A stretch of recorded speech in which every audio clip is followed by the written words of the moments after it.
Hey guys, welcome to the All Sports Pass North. My name is Eli, I'm your host, and welcome back to another video. And also, if you're wondering, this video is kind of a different kind of video where because I only have one high school team left to cover, I'm just going to combine it with this Tennessee video, so you get a little bonus content today. um, yeah, but before we get started, you already know I got to start off with the verse of the day. And today's verse comes from Philippians 3:14. It says, "I press on toward the goal to win the prize for which God has called me heavenward in Christ Jesus." And also, guys, before we begin, like, subscribe for more college football or high school football content.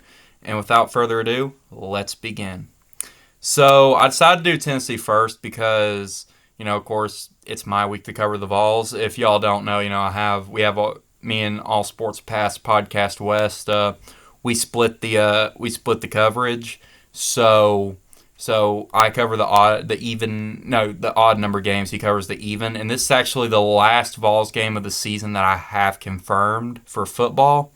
But who knows? We may get another one if they make it in the playoffs, and that's also what I want to talk about. Tennessee lost to Georgia by a score of 31-17, and I have to say, Tennessee did not really play well here, but I do think, of course, that they were able to keep them within 14 points, but because of this drops them down to number 11 in the college football playoffs, and they're the first team out. So you got to have some chaos to happen this weekend. And yeah, but I also do think, of course, that for Tennessee, they're playing UTEP this weekend. They have a chance to rebound, but it's gonna, which of course they likely are. They have a 99% chance to win, according to ESPN. And let me take a look at Nico real quick. Nico's game last season, excuse me. I was on the wrong game there, sorry. Nico went 20 of 33 for 167 yards, and of course, you want to, and I've come across this earlier across the Vol Court, shout out to them, by the way. There's a thing saying, actually, no, it wasn't Vol Court, actually, but still, shout out to Vol Court. It was on X. And Vol for Life show, shout out to him. He actually said, what should Tennessee do with Nico? And I personally said that, hey, I think they should rest him once they get to a point where the game's in hand, and that way you save him for Vanderbilt next week.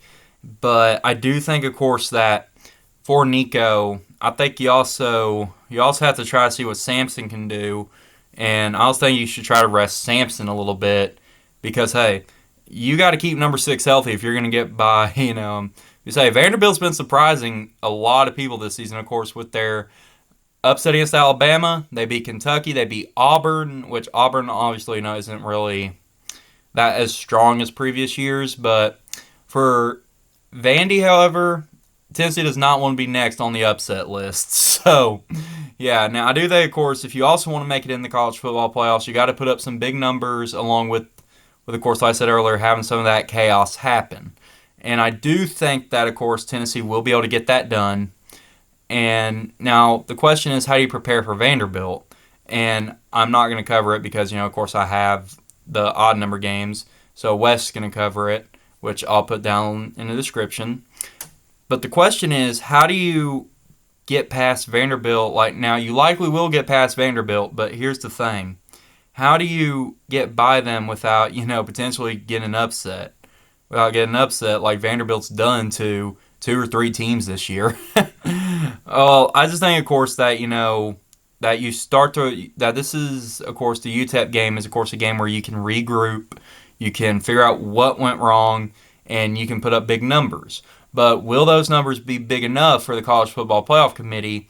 I also think, of course, that, it's going to come down to wins and losses. Like, of course, for example, Indiana and Ohio State, of course, that's a 2v5 game. Indiana's undefeated, and Ohio State will likely win that game.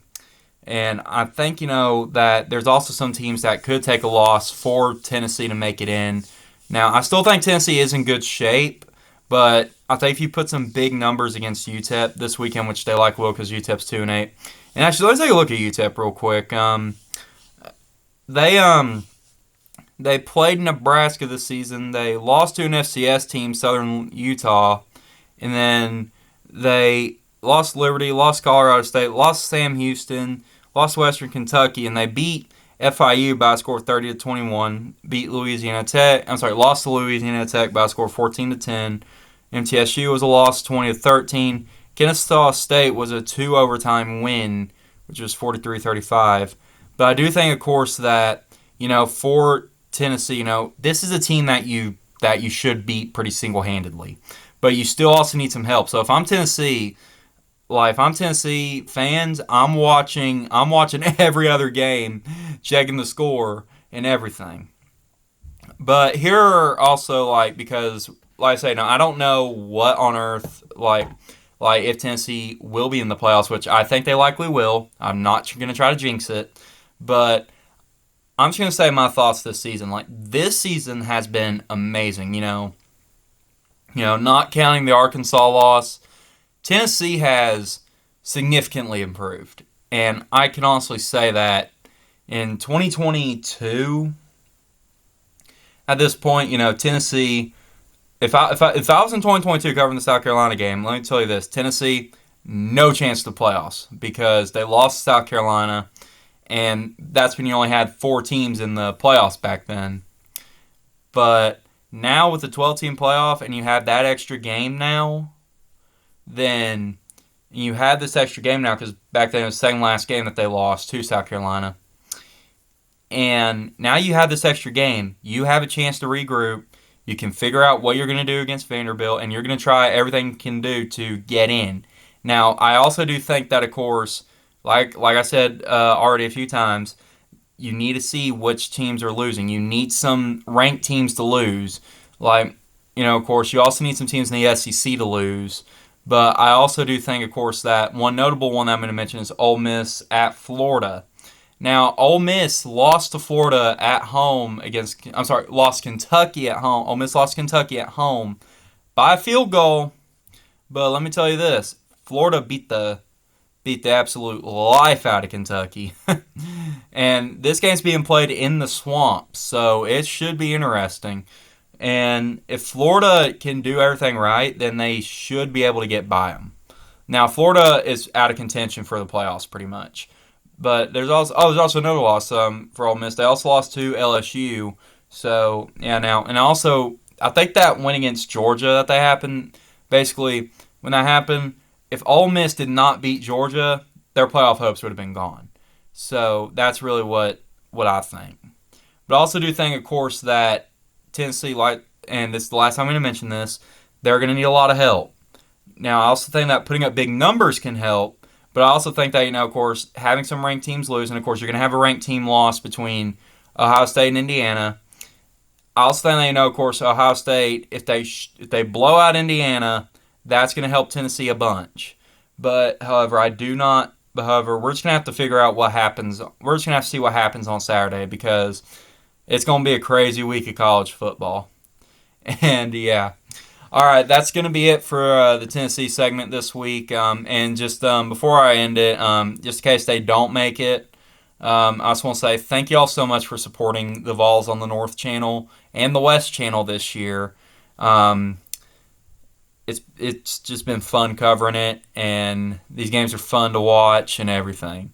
So I just want to say thank you to it. Now, who knows? Well, actually, they have a bowl game no matter what. So I might actually be covering the bowl game even if they miss the playoffs. So, yeah. All right. Now let's get on to the high school football segment, which was the Week 13 playoffs. This is the review, and yeah, Austin East at Alcoa. Austin East, they were able to upset Johnson County, but unfortunately, with Alcoa being the powerhouse Alcoa is, they're probably going to win their 10th straight championship. So, Alcoa, no surprise, they get the win. Austin East, they go back-to-back on 4-8 seasons. So, I will say that with Austin East, Like, I think they're starting to improve. Like, really, they are. Now, of course, they want to get to one more win higher, but I think they know with Austin East, they're gonna have to figure out like what to do next season to figure out how to get your team back into to championship contention that you were in just prior to 2020. And and if you want to get your team back in contention, you got to do everything you can. You got to train, you got to watch the film, you got to do everything. But I also do think, of course, that Austin East, I personally think that they've surprised some people, including me myself. Like I said, with that upset against Johnson County, I personally thought Johnson County was going to win, but Austin East was able to pull the upset at Johnson County. So yeah, and yeah, so Austin East is this is, and also I thought I'd say this, that Austin East will be covered again next season on the North Channel. So yeah. All right, now we have Gibbs at Greenville, and Gibbs lost 48-10, but I will say this, that this is probably one of their best start against Greenville that I've seen in the last like few times they've played Greenville. Like, they were actually ahead 7-0, and then Greenville goes down, gets a touchdown, ties game 7-7, then they get another touchdown, and of course Gibbs' lone touchdown was scored by Tucker Ownby, which you've actually seen on the channel before. And also kicker Mikkel Van Pelt also got a field goal, and of course that was the only thing the Eagles could score. For Greenville, however, Carson Quillen was doing his thing, 5 touchdowns, and this dude is hard to stop. And also you had Zayden Anderson doing his thing as well. So these two guys are like, and we're gonna get to these guys more in a minute, but these guys are pretty hard to keep behind the line. So that's all I'm going to say. But hey, for Gibbs, y'all, they had a good season. This is actually the first Gibbs season since 2010, and the second overall season that they've had a 10 win season. And in 2010 they won 11 games. This season they won 10. Their second like double digit win season. So I'm going to give a congratulations to Gibbs. And for Gibbs, they're also going to be covered on the channel next year, so keep an eye on that. And also, I'm gonna tell you all this, that there will be an expansion, but I'm not gonna reveal it just yet. Like, I'm gonna probably reveal it on the celebration stream for this season, and also on that stream, it's gonna be live. If for just who don't know, it's gonna be live on YouTube. I still have to figure out a day, but I will say this: that you all can actually come in, ask me questions, and everything. And I want to celebrate the season with you all, because you all make All Sports Pass possible. So yeah. And also, speaking of Gibbs, this is the last time we'll see this season, but you will see it next season. Thank you to our sponsor for helping us all season, PJ's Barbershop. They're located on 3544 Neal Drive, Suite 101, Knoxville, Tennessee 37918. Call or text Pam at 865-548-0749 to schedule an appointment, or you can call or text Jackie at 865-243-5291 to schedule an appointment. And then for the other sponsor for Gibbs is Sierra Lynn Photography. You can DM Sierra on any of these accounts, Sierra_343 or SierraLynn.photos on Instagram to schedule a session. Thank you all for your continued support of All Sports Pass podcast and for your support for the Gibbs Eagles. And also for the Carter Hornets, which they weren't featured this week, their sponsor is Bigs Only. And they're an apparel brand, and they have some good prices and everything. So go to bigsonly.com to go check them out. Thank you so much Bigs Only, for sponsoring, for your support of All Sports Pass podcast and the Carter Hornets. And yeah, so the next one we're going to talk about is Anderson County versus Elizabethton. And Elizabethton, as you normally think, they're like the most well-known 4A teams that are like really competitive. You have Anderson County, Elizabethton, Greenville. Let me tell you this: Elizabethton nearly got upset by Fulton the week before last, and I just think that Elizabethton just started struggling a bit, and usually Elizabethton tends to play Anderson County pretty close. This year was different. Anderson County blew out Elizabethton, and that's just shocking to me. Now, and of course, what I mean by the struggle with Fulton is that Fulton was up 13-0 heading into the fourth quarter, I believe. Because I was actually at the Gibbs Cherokee game, so I was trying to keep up with it as well. And Elizabethton actually had to rally back to win, and that's just surprising to me. Now, don't get me wrong, Fulton's better than they were like the past 2 years, but I honestly did not expect Fulton to do as well as they did against Elizabethton.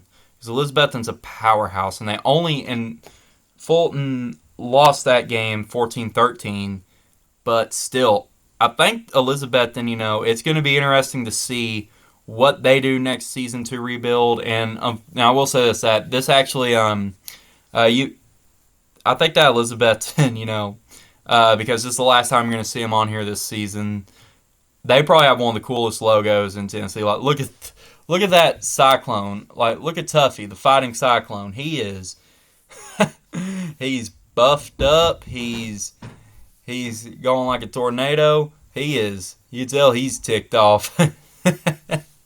Yeah, no, I'm sorry, not like ticked off, but like he's ready to fight. But yeah. But for Anderson County, we're going to talk about them here in a few minutes. So yeah, but they get the win 54-14. And this game here, the game of the week, I chose a good one. This game was an instant classic because as soon as the Gibbs Greenville game went off the radio, I was watching this game. Sevier County rallied back in the fourth quarter. They were down, I believe, 24-10. And then they get a touchdown, and then they get an onside kick, and they score a touchdown. Then they get the 2-point conversion, and then Powell had one more chance to win the game, but Sevier County's defense in the right place, right time, picked the ball off, and that sealed the win. And now Sevier County will be facing West this week. So, yeah, and you're going to also see that game covered on the West Channel, so, yeah. And, all right, this could be the last, I'm just going to say this could be the last high school video of the year that I do, just depending on, because if Anderson County wins, then I will be covering next week. We'll just have to find out. But if Greenville wins, then I'm done for the season. So that's what I'm going to do. And, yeah. And let's... Look here, Anderson County versus Greenville. For Anderson County, you got so many good offensive weapons. You got Landon Hensley, Israel Small, Trent Strickland, Waylon LaRue, who's a Mr. Tennessee nominee. I'm sorry for not Mr. Tennessee. Let's rewind. He's a Tennessee Mr. Football nominee. So he's gonna be tough. They're also facing Carson. They're also facing Carson Quillen in the Green Devils. And Zayden Anderson as well. But I also do think that this game's going to be a toss-up. It really is. And I do think now, of course, an advantage for Anderson County is that this game is being played at Clinton, And what happened last time Greenville went down to Clinton? They lost 38-7, ending their season. But however, the last time Anderson County went to Greenville was actually last season, and they lost 28-17. But I'm going to be honest, Anderson County is going to be one tough team. Of course, because, hey, I know I've said it this week, but if you've seen, I'm sorry, not this week, this season, if you've been to an Anderson County game, you know what I'm talking about. They got fireworks.